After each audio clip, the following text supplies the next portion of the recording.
trying for years, and America is backing him. This bloody liar American government are liars. They are the real, what we say, the backbone of all the bad things that are happening.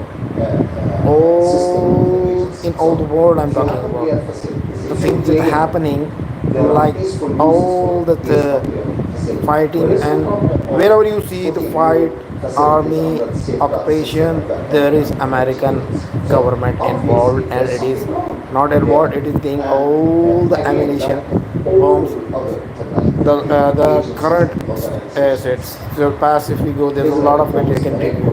Niger, you can say, kick them out. There's a kick on the face of US government. Lucky lanat, what I say in my words.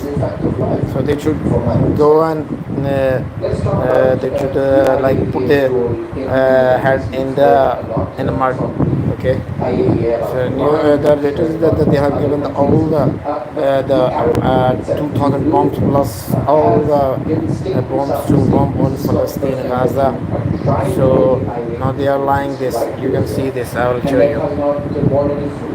Why do you think these efforts should continue, and do you have any hope that there will be any pressure on the IAEA to come to their line? We should keep pushing. I mean, this is the system, the international system that we have. As long as we don't have an alternative, we should pursue our position within this system. And let me be honest with you. The system is rapidly losing credibility. This so-called rule-based international system is losing credibility. The issue of Gaza, take the issue of Gaza. These young generations that are taken to the streets day in, day out, since 8 months. It's not about Gaza. It's not about Palestine. Gaza is becoming a symbol of injustice and the inability of the so-called rule-based international system to deliver. So again, I think we all agree that this system needs, that the credibility of the system needs to be restored, and probably the system needs to be reformed. But until then, we should continue using the existing system, to using the existing mechanisms, knowing that these mechanisms are a system without teeth. So basically, what we are ending up today is a system, is a power system. If you're powerful, you impose. If you're not powerful, you're lost. Let's talk about the Arab Group in the IAEA. You made a statement for the first time about Article 7, Charter 7 of the United Nations, which talks about the use of military power or military intervention as for peace. And you've got signatures or unanimous agreement on this from countries which were part of the Abraham Accords as well. How do you understand? Well, you should ask these countries. But you would strengthen in getting that to this. No. I mean, usually the procedure is that a group of experts representing all countries convene together and present a draft. So the draft goes to the ambassadors, the Council of Arab Ambassadors, and if there are objections, then it will be discussed and try to reach a common position. And in that sense, the group drafted, the experts group drafted this statement. It was distributed to all Arab embassies with a time limit of 2 days in silent procedure.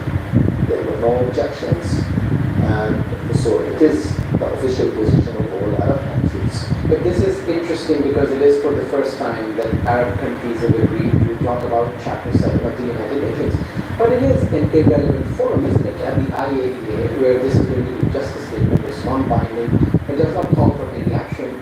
It is happening here in Vienna, but not happening either in Geneva or New York, where it really matters. Well, every country presents positions that are not necessarily going to be effective or applied. But nevertheless, we have to make the position. And this is the position of the Arab group in Vienna. Basically saying that threatening international peace and security, and this requires, according to the Charter of the United Nations, invoking paragraph 7. So now, whether it comes to this, whether this is the right place to present this, is a different question. But nevertheless, we have to make a position. We have to mobilize public opinion around this. There's been a lot of criticism of Arab group in general and neighboring states in particular by people in Palestine of not doing enough. And do you agree with that? And do you think that Arab nations are doing what they can? Well, each Arab country has its own circumstances and own interests that are not necessarily identical all of Arab interests. We have a position, the joint Arab position is really a comprehensive ceasefire. We all agree that the aggression should end. No troops, Israeli troops, should remain in Gaza, and to have a framework for a political solution that would lead to a two-state solution. Do you think there is a blame or part of that blame that resides with Palestinians who control Gaza and the West Bank as well? Because there has never been, at least in the last few decades, sort of unanimity on the Palestinian question as well. You control as the Palestinian Authority the West Bank, then Hamas has Gaza, and there is no joint partner, as Israel has been saying, who can represent all Palestinians. Well, it is known internationally that there is one address for Palestine, and this address is the Palestine Liberation Organization. This is the sole legitimate representative of the Palestinian people. We know that we declared the state. This state has the recognition of more than 140 countries in the world. The representatives of this state are known. So this is the party that represents Palestinians. And the world should go to this party. The fact that we are divided, this is a fact. And this is an internal Palestinian issue that should be solved internally. So this should not be used as a pretext to obstruct or delay any political process. But in that political process, especially in the case of Gaza, is going to start with a ceasefire. And as I understand, you're not a party as the PA to those negotiations. It's being done with Hamas and Israel with a number of interlocutors. That's true, because we are not part of the fighting that is going on in Gaza. We have no influence over the position of Hamas vis-a-vis the issue of ceasefire. Yes, that's true. Does that not make you irrelevant to the entire case of Palestine? No, because when it comes to a political solution, the war will ultimately end. What counts really is what is the result, what is the day after this war. We all say we need a path that would lead to an independent Palestinian state. A path with a well-defined time frame. Now, this will be negotiated by the PLO, by the state of Palestine, by the legitimate Palestinian leadership. How much hope do you have that there is now a sort of a proposal again on the table? We've seen from the US administration that there is a serious effort behind it. They seem to be moving towards the path of a ceasefire. Do you think it's plausible? Because there's grave allegations that you have, and generally the Palestinian Authority has leveled against the state of Israel, that it is not a serious partner for peace. Well, definitely they are not a serious partner for peace. I mean, if you have an Israeli leadership that is publicly saying that they are against the two-state solution, then definitely we don't have a partner for negotiations on the Israeli side. And the meaningful political process can only start if we have on the other side leadership in Israel that agrees to the two-state solution. I don't think we are going to sit down and negotiate with Israel whether we have the right for statehood or not. No. This should be given. We should negotiate how to reach there. So for us, from our perspective, the final product is well defined. It's an independent Palestinian state on the borders of 1967. But the 1967 border, do you really think that it is a reality, given what has happened since 1967 in the West Bank, in Gaza, and what is happening in Gaza today? Do you think that is still a viable solution, or is it time to think of other alternatives? I know it is difficult. I know that everyone knows the reality on the ground, the magnitude of Israeli colonies, the occupied territories, knows how difficult this is. However, I think if there is a political will on the side of the international community, this solution can be proposed. One of the most important developments of the last 8 months is that Israel is gradually ceasing to be the darling of the international community. Israel was always treated as if they were above the law. Today, this is changing. The fact that European countries, including EU member states, are recognizing the state of Palestine is one proof of this new situation. We see a very dramatic change in the public opinion, how Israel is viewed. Israel managed for a long, long time to present itself as a victim. Today, the public opinion, to a large extent, looks at Israel as the perpetrators, not only in Europe, but also in the United States. We have a young generation that sees Israel as a country that is committing genocide. Now you see there's a major difference between state policy of nation states and the sentiment on the street.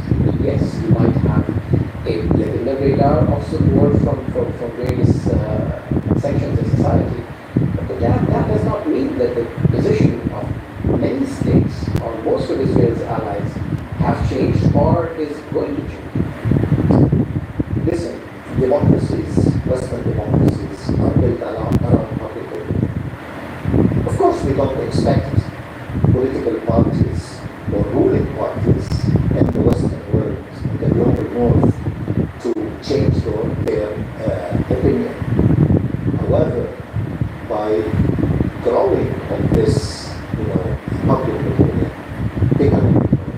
But let's talk about this country where you are based in Austria. I've been in the streets, I've spoken to people, there were encampments which were taken out, there were protests which were broken up, and that public sentiment, there is certainly no outpouring on the street now as it was a couple of months ago. That's true. And again, Austria is one example of, one of the few examples, I would say, worldwide, where we have a government here that has a strong pro-Israel position. But let me tell you something. I remember when the first demonstrations took place after the aggression started against Gaza. Most of the participants in these demonstrations used to be Austrian of foreign origin, or Arabs or Palestinians or Muslims. This has been changing, but there's also a change in the political front. We've seen the rise of the right-wing parties across various countries in Europe coming to the fore. There's European Union elections that are coming up where there is a majority that is expected to come from the far-right parties in Europe. So how do you think that the issue that you're saying is resonating with the masses is going to resonate in the corridors of power? Well, look, we cannot really generalize. We have to see this country by country. In Spain, we have a more center-left government, the same in Ireland, the same in Slovenia. Previous government in Slovenia, for example, was an extreme right-wing government. Today, we have a center-left government. So we cannot really generalize about Europe in general. However, the rise of extreme right wing has to do with the fact that it is related to the waves of immigration from the Middle East to Europe. So we use this to mobilize public opinion against what the threat of the Islamization of Europe. Second, the extreme right-wing political parties have realized in order for them to be accepted, they should be loyal to Israel. In essence, these are anti-Semitic parties. In essence, they are anti-Semitic parties. However, politically speaking, they are big supporters of Israel because they think internationally they will be accepted if they have pro-Israeli position. If I remember 20, 30 years ago, right-wing parties were friends of the Arabs. I remember even Jörg Haider, he visited Saddam Hussein, he visited Gaddafi, he made statements, strong statements against Israel. It's the same party today is one of the biggest supporters of Israel. They issued once even a statement saying that we should move the embassy, Austrian embassy from Tel Aviv to Jerusalem. So again, but if you look at the political program, to their history, they're anti-Semites. So again, it is a political tactic by these parties to be accepted and to mobilize against immigration from the Middle East. So again, we do see the threat of the rise of extreme right-wing parties. However, I think we see in certain countries also the rise of left-oriented political parties.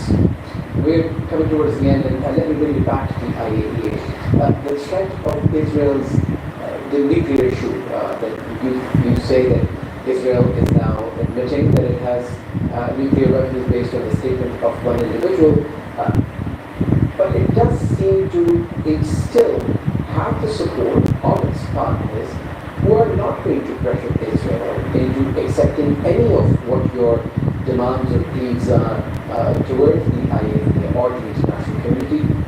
Why carry on? What's the point? Again, why to be silent? Many people ask on why continue with raising this issue over and over again when it hasn't resulted in anything. You've not been able to influence the Director General of the IAEA to issue at least a letter to Israel. Your logic is if we don't have the ability to implement resolutions that are binding, then we should stop presenting draft resolutions to the UN Security Council. Now, I think this is the wrong approach. My question was that if you've tried this approach, it has not yielded results. Is there another approach? Maybe is there something else that we could do? Because it hasn't worked and it is not unlikely to work in the future. No, because as long as we have this power constellation in the world, as long as we have countries like the United States that are providing protection for Israel, obviously we're not going to see a change. I think countries act according to their interests and not according to what international law says. But again, do we have now an alternative to this international system? My answer is no, we don't have. So we should continue using the instruments that we have, knowing that these instruments have their strong deficiencies, but nevertheless we should continue keep using them until a better system emerges. Ambassador Salam Shafi, thank you very much for talking to us here. Thank you.